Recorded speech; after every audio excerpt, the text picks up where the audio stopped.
Check. And now is promoting peace. January 22, StraitsTimes.com headline: Pope Leo invited to join Trump's Board of Peace for Gaza. Cardinal says, this is deeper than we thought, dear friends. Pope Leo is among world leaders invited to join U.S. President Donald Trump's Board of Peace. Cardinal Parolin, the Vatican's top diplomatic official, said on January 21. Leo, the first U.S. Pope and critic of some of Mr. Trump's policies, is evaluating the invitation. The Pope has received an invitation and we are considering what to do. Cardinal Parolin told journalists the board was initially aimed at ending the conflict in Gaza. However, Mr. Trump has said it will have a much broader remit and resolve if the papacy will join the Board of Peace. We have also received the invitation to the Peace Council. The Pope has received it and we are seeing what to do. We are looking into it in depth. I believe it is an issue that requires some time to be considered. And to give a response, the Vatican says, very wealthy, independent church, and the woman was decked with gold and precious stones and pearls. The wealth of Rome is simply beyond computation. Rome owns more gold, silver, precious stones, artistic work, real estate, and wealth globally than any other nation on earth. And yet, it's the smallest nation on earth. And on the back of this coin, we have an inscription of a woman holding a cup. If you look carefully, what is inside the cup? The sun. You can see where the wine cup of Babylon with the sun inside it, showing the importance of the sun in the worship of Rome. By the way, which day did Rome give to the Christian world to worship on? Sunday, day of the sun. No nation in the world could achieve what America achieved yesterday, or frankly, in just a short period of time. All Venezuelan military capacities were rendered powerless as the men and women of our military, working with U.S. law enforcement, successfully captured Maduro in the dead of night. It was dark. The lights of Caracas were largely turned off. What are we able to keep on the positive side from the old order to bring into a new world order, and how can we avoid that new world order becomes like a jungle growing back, and we rather have order based on international law and the principles that have brought us prosperity and freedom for decades. It's time to plan the future. Not their futures, your future. That order seems to not be the order anymore. We are on the way to a new order, so we are between orders. Like counterterrorism police pouncing on a group of 3.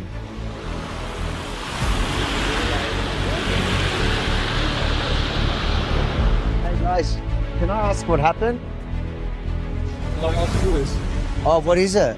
There's religious books and about Christian. Oh, you guys are Christians, and you got stopped. Was it because it was outside the Ukraine house, or? Not allowed to.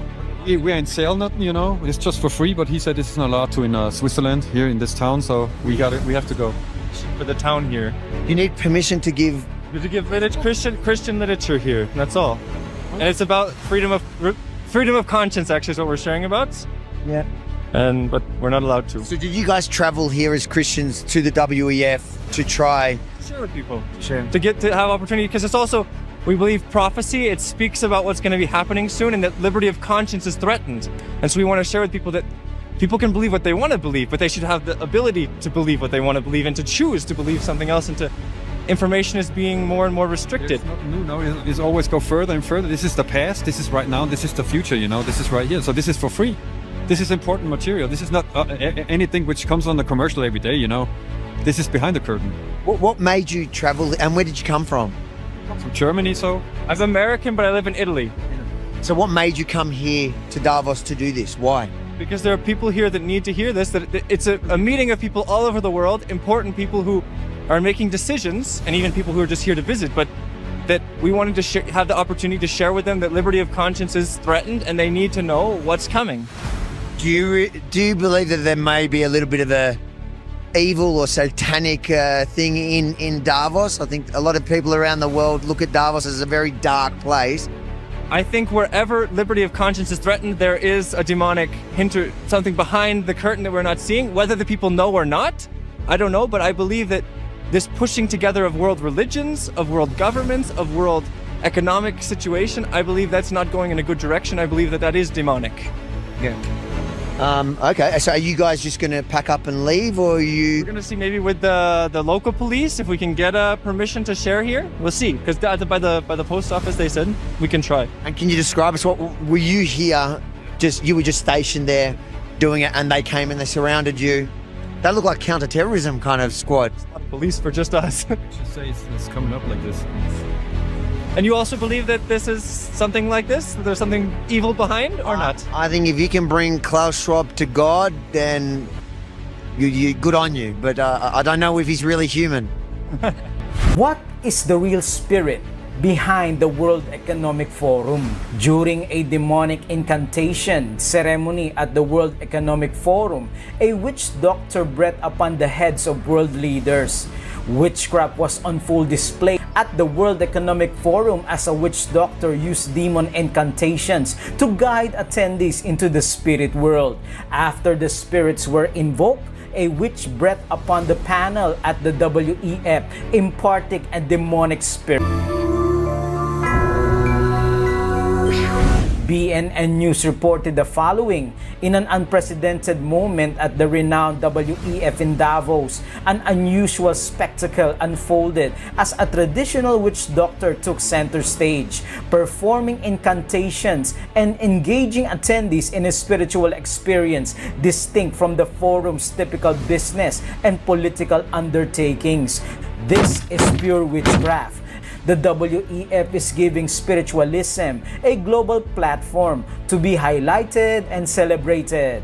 These are demon-possessed globalists who want to rule the world. Students of prophecy are aware of this union of all peoples and religious backgrounds, including Catholicism and apostate Protestantism. Sunday sacredness and communication with the spirit world will be the common ground. In other words, spiritualism will serve as the foundation for the unification of all political and religious ideologies in the world, because Satan has always attempted to undermine God's truth by introducing a counterfeit. Spiritualism will emerge as the dominant religion during the Mark of the Beast crisis.